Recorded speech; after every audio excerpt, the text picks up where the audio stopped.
Have you questioned yourself, why does an 840 euros fountain pen is worth that? Well, if you had that question, now is a good time to join in our channel and have a look at this video, because me and Ben Walsh here, who is a pen maker, will discuss exactly this.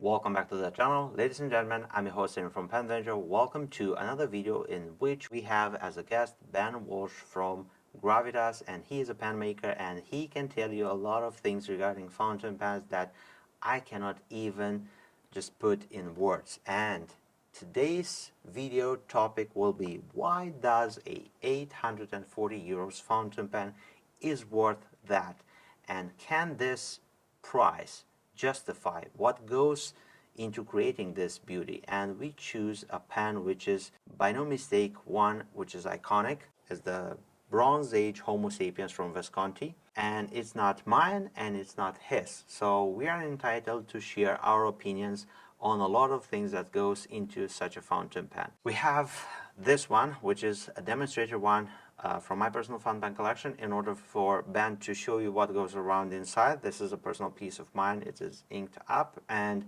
Ben will show you everything on a Bronze Age Homo sapiens. And I think this is the sort of a video which is both interesting and it's going to be probably making you a lot of knowledge and understanding of different viewpoints on costs of a making for a fountain pen. Ben, let me know, why does a 840 euros fountain pen like this one, it's worth this amount of money? And if you would be able to put something like this together, what will be the challenges to navigate, and why does it end up costing this much? Well, first of all, we need to talk about the material itself. So this is actually made from a resin, a composite resin. So they use ash from lava ash, I suppose. So volcanic ash.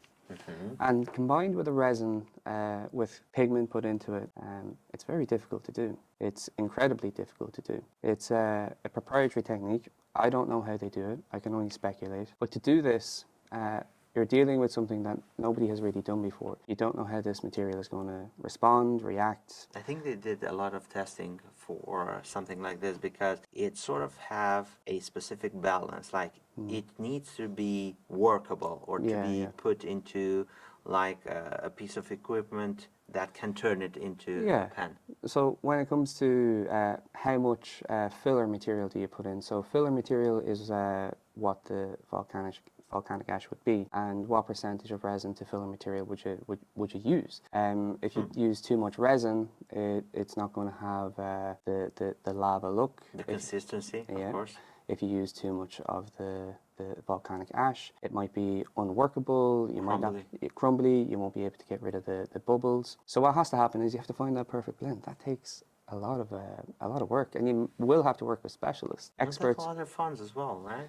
Well, yeah, of course. There's a investment. It's research and development. It does cost money. How long ago was this? 17 years ago when they first came out with this? Something like this, maybe 15 years plus or minus. I have not exactly the date and the year, but I know that it is at least 10 years, something of this kind, which I believe it took probably a few years prior to it being released. It was researched and the material was dialed in and together. In regards of trims, I believe it is genuine bronze.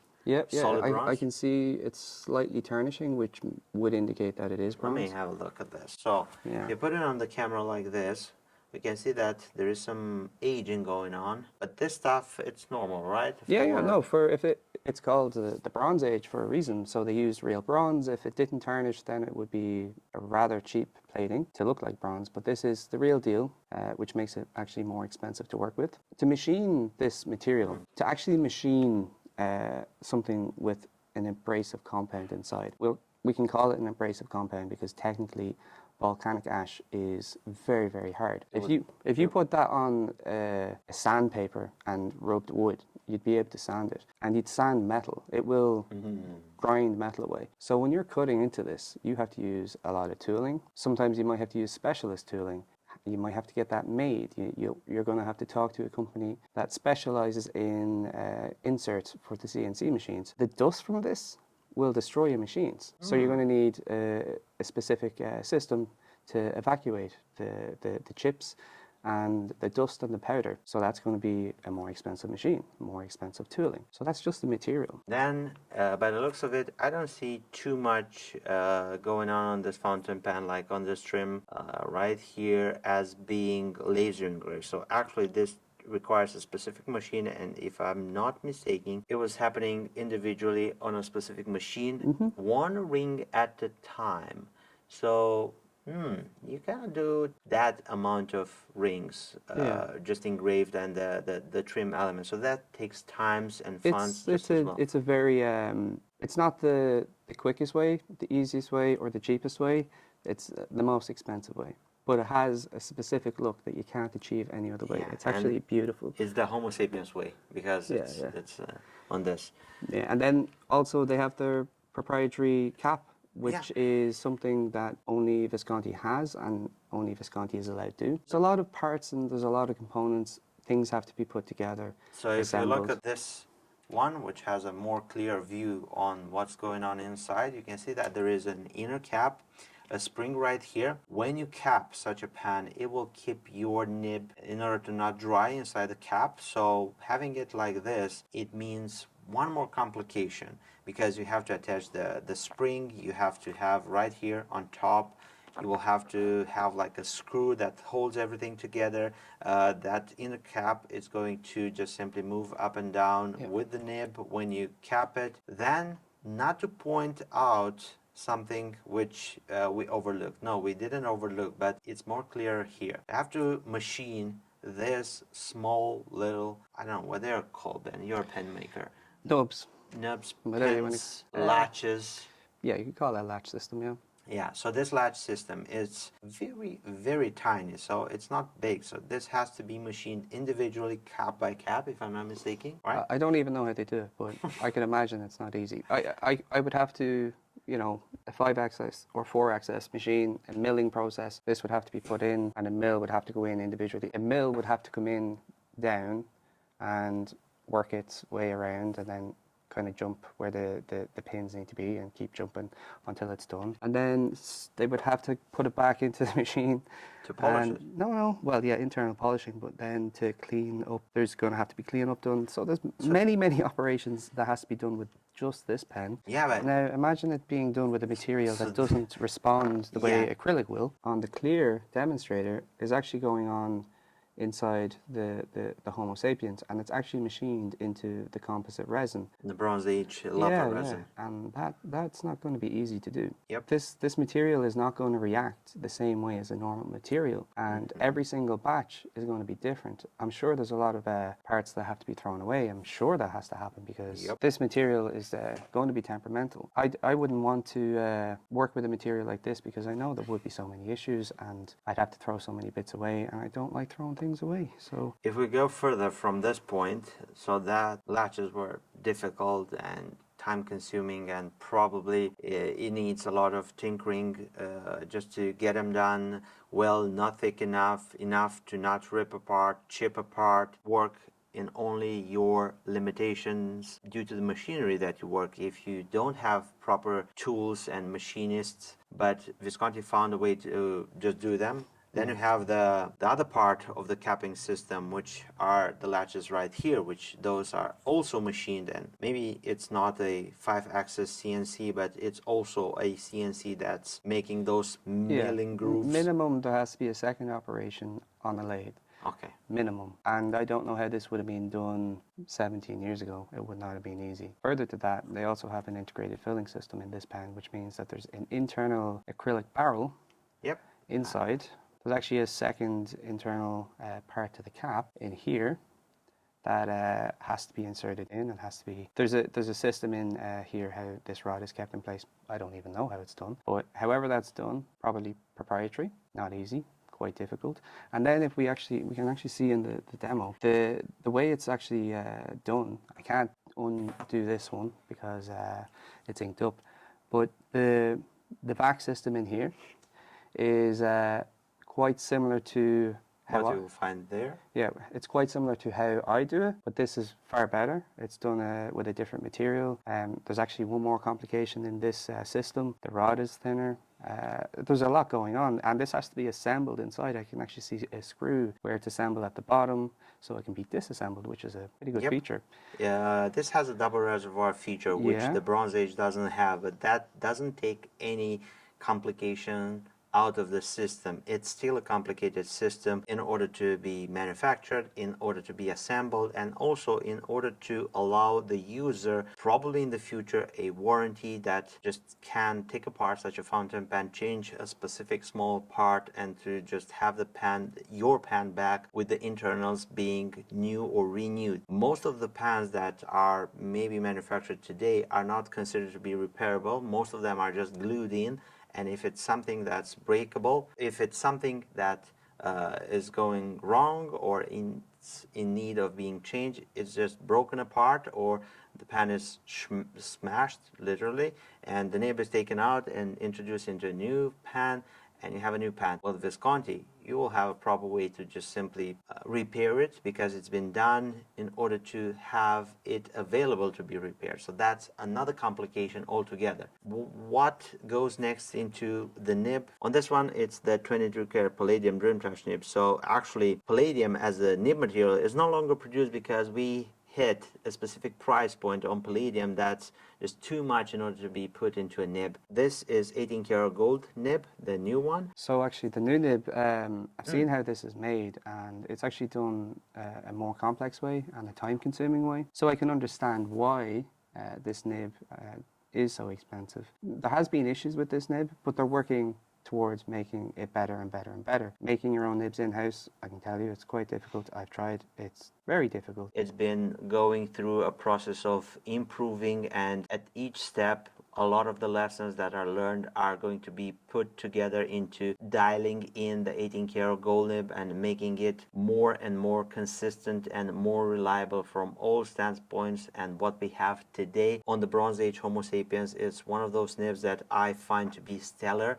Out of the box, each individual nib, it's been checked in the factory. I've seen it with my own eyes, and there is a person that spends 12 hours plus in some cases that's going to take each individual nib, check it, make sure it's writing properly, make sure it's dialed in, the size is right, correct, and all of that takes insane amounts of cost. So I can understand why this pen is as expensive as it is. It justifies it. It's a justified cost. There's pens out there that aren't justified at all, but I can definitely say the Homo sapiens Bronze Age is. I have worked with making composites before. It's very, very difficult, and I commend what they've done here.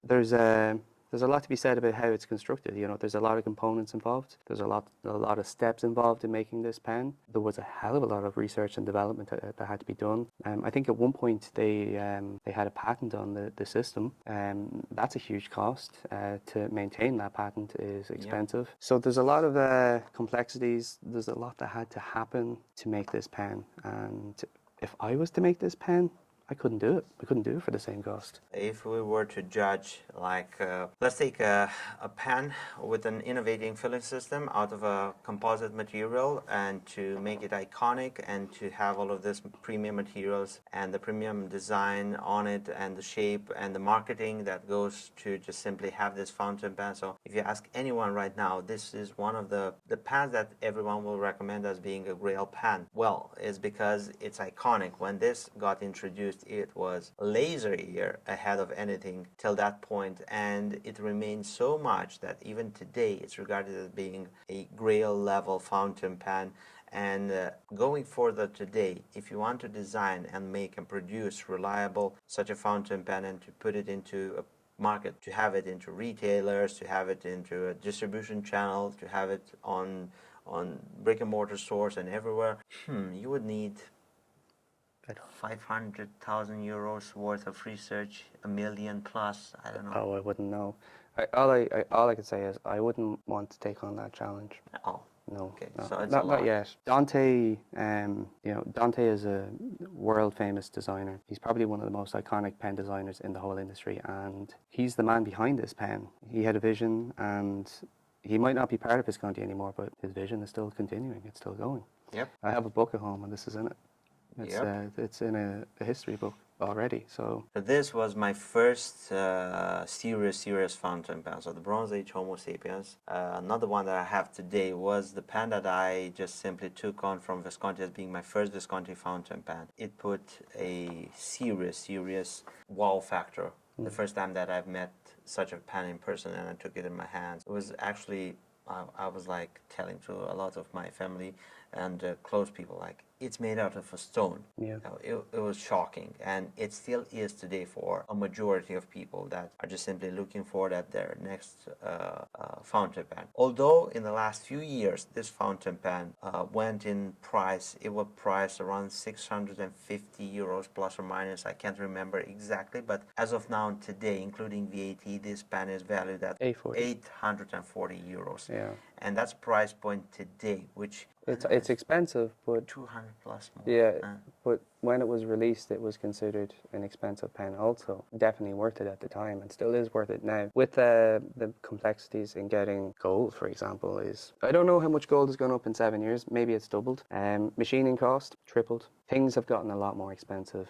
Inflation. I don't like to throw out inflation, but it's a Not thing. inflation, but the cost of things right now today, like in labor, in everything, it's going to at one point reflect itself into a specific product that gets into your hands. Like maybe it was different a few years ago, but right now with all of the challenges, like we had a nasty period of lockdowns and everything, I was in touch with Italian brands more than pretty much anyone else, and I know the technicalities and the difficult times that such companies were just being buried into invoices for energy, for gas. It was so expensive to run that such companies would just simply close doors for 1 or 2 days each week in order to save some cost, and they will be planning production and everything. So those challenges and those things that are particularly obvious today being going on will end up finding their way into the pricing of such an item. Would a 840 euros price would be this justified by what you see right now? Yeah, of course. Yeah. Due to, I know it's been around a while, but the complexities, they don't get simpler. It still is a very difficult pen to make. There's a lot of proprietary technology and ideas and concepts in that pen, and Visconti is a very well-known brand. They have their own style, they have their own way of doing things. They set the price that works for the company, that makes the company run, that there's bills to be paid, there's dozens of staff. Yep.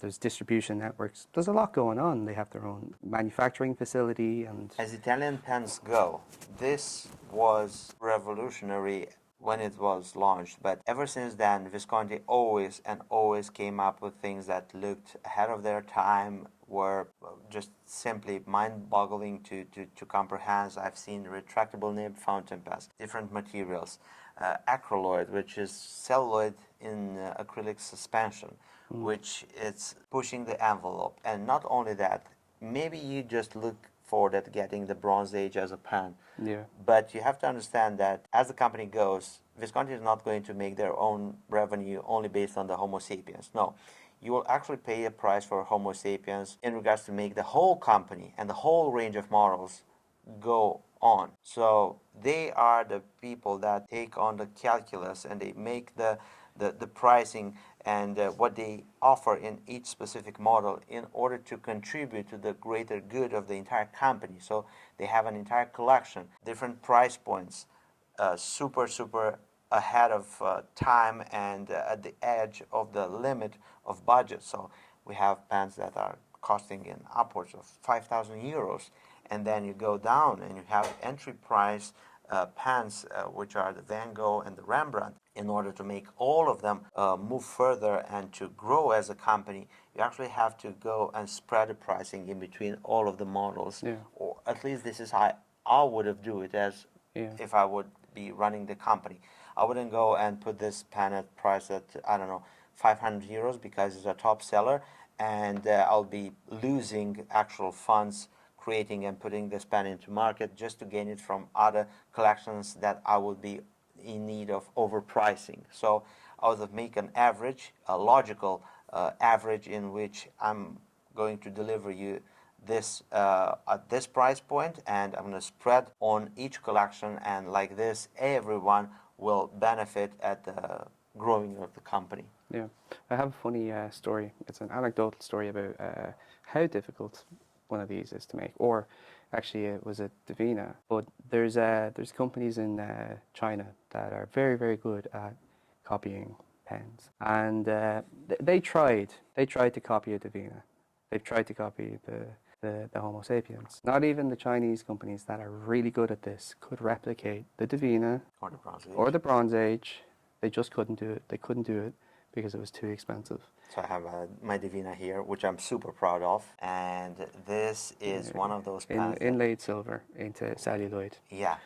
I can't figure it out. This pen actually, and Ben's, I believe the anecdote, it's that someone from the team that tried to replicate one of those fountain pens reached out to Dante, if I'm not mistaken. Yeah. And they told him, how could you do it? Because we tried to do it, and the cost to getting to a point which is not close to what you done as a model on the market, it's much more expensive as a final product than what you have for sale. It's true. So actually it took more funds to put into a model in order to replicate it than the actual original product that's been put on the market by Visconti. So that tells me that such a pen or at such a cost, it is entitled to demand it from the end consumer. It's also a pen that will hold its value. That, but also if you want to take part in owning a Grail pen of this kind and you want to have a Bronze Age Homo sapiens in your collection, you need to pay a specific pricing in order to set apart yourself from pretty much the other pens in the lineup of Visconti and other brands. Yeah. And you would want to be part of that specific club, so that's a part of the cost of a pen, or how I see it. So you would not see a Namiki Emperor done with a flawed, with something which is not in its place and being priced at half of a cost or something like this. No, you want to have the Namiki Emperor or any other Grail fountain pen and to pay the price for it and to be happy that you pay the price and you have such an item in your collection and you call yourself a collector for X Grail pen. Yeah. Yep, it's valid.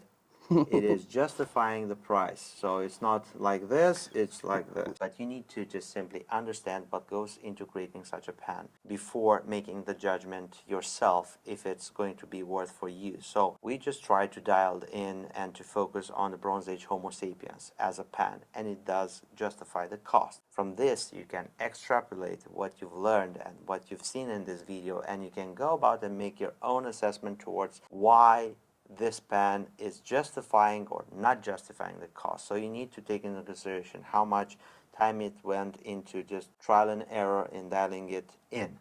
Then you would need to see the quality of materials and the intricacy that goes into putting them in different processes and to make them into the shape of a pen. Then what you get as a filling system, how complicated it is and how it's working. Then the writing point, the nib itself, gold, palladium, you name it, materials, process, it's done in-house, it's outsourced, it's just procured from somewhere else. You have to put all of those into consideration, and in the end, you can add on top of that the branding and marketing cost and actually price to join the members list of Bronze Age Homo sapiens owners. So when you put all of that for this specific pen, it's worth it. We will leave you the judgment. Take what you've learned in this video, this sort of assessment, and to just extrapolate it and put it into the pen that you may want to get. Thank you very, very much for sticking around with us. I hope you enjoy this content.